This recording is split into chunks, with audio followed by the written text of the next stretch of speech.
Okay, so I have this website.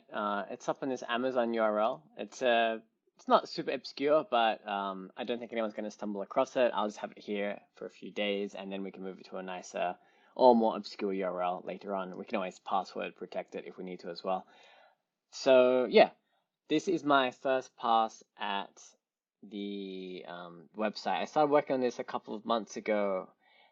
I managed to get a graph loaded using a kind of a graph plugin visualization library, but I fell short at that point because there was I felt short of being able to kind of present something because while I could load the graph, I couldn't actually manipulate that graph or do anything kind of with the data. So I had to actually kind of learn a bit more about some other front end technologies so that we could make a more interactive website.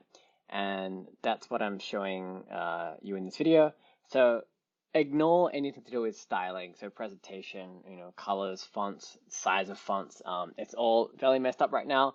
So ignore that. The other thing to note is that once we kind of refine this website, I imagine that the the 3D graph will be kind of like front and center on the site, and hopefully we can display some of these other tables and kind of widgets, maybe on top of the graph or kind of to the side, so that we can see the effect on the graph as we update these values. So it's not the you know it's not the long-term plan to actually have to scroll up and down the website because as you see it's a little bit awkward right now.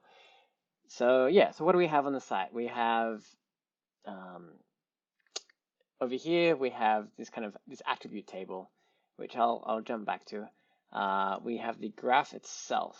Now, I don't know why, but it's rendering really strangely off the side of the screen. I'm gonna make my screen a little narrower so it doesn't do that.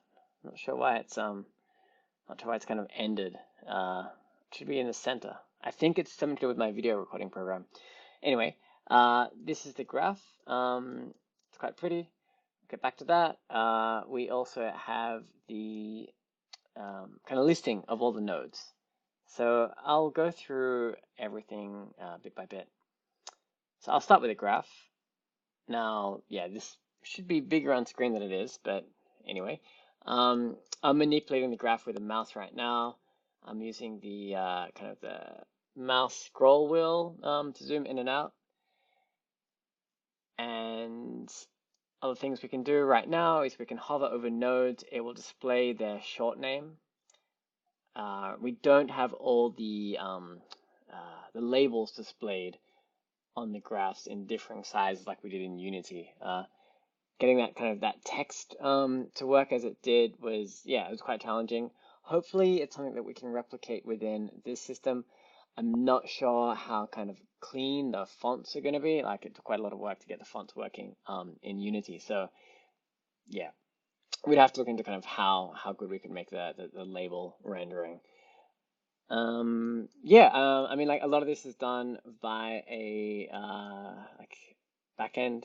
Sorry, not the backend, like a WebGL library that kind of you load the node data into. So a lot of the work was done, but I guess the hard thing is kind of like getting the callbacks and I guess getting the data in to the system and getting the callbacks out from the system.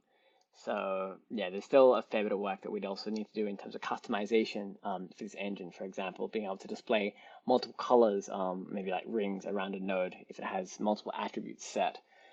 So yeah, so that is the graph area. We probably want it to be much bigger on the website than it is right now. What else do we have? We have down here, we have a listing.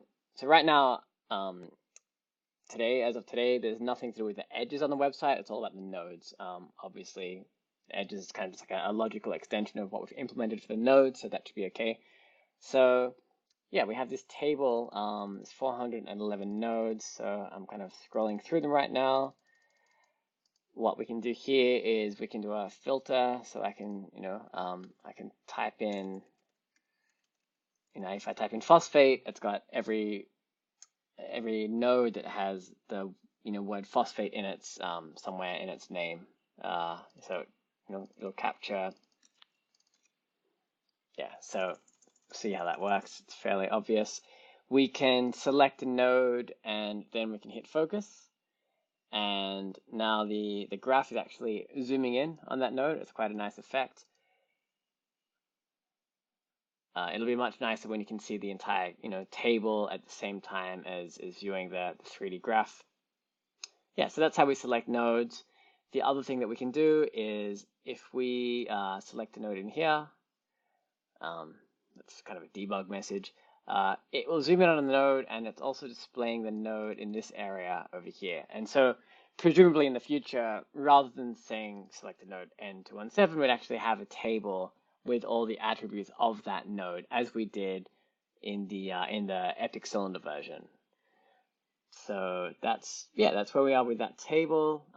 Finally, going up to the, going up to the attribute table. So this is kind of naively just listing every attribute within the graph. There are quite a lot. There's obviously about 100.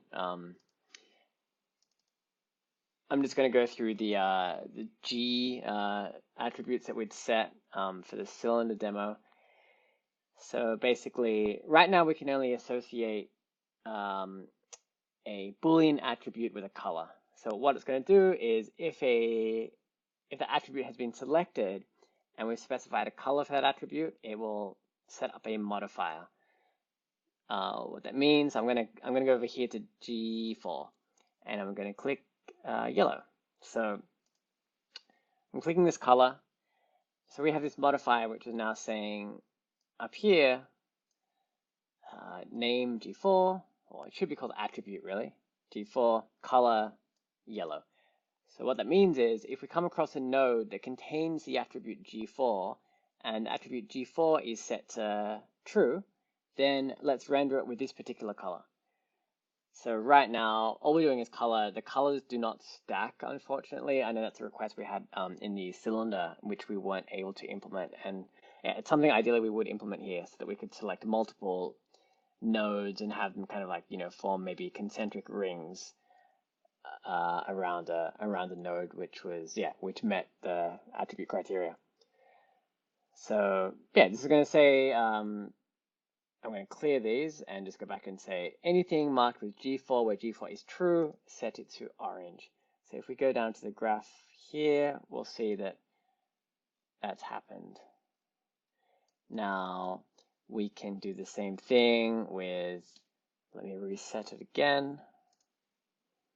I'm going to scroll back down here so you can see the graph and the table at the same time.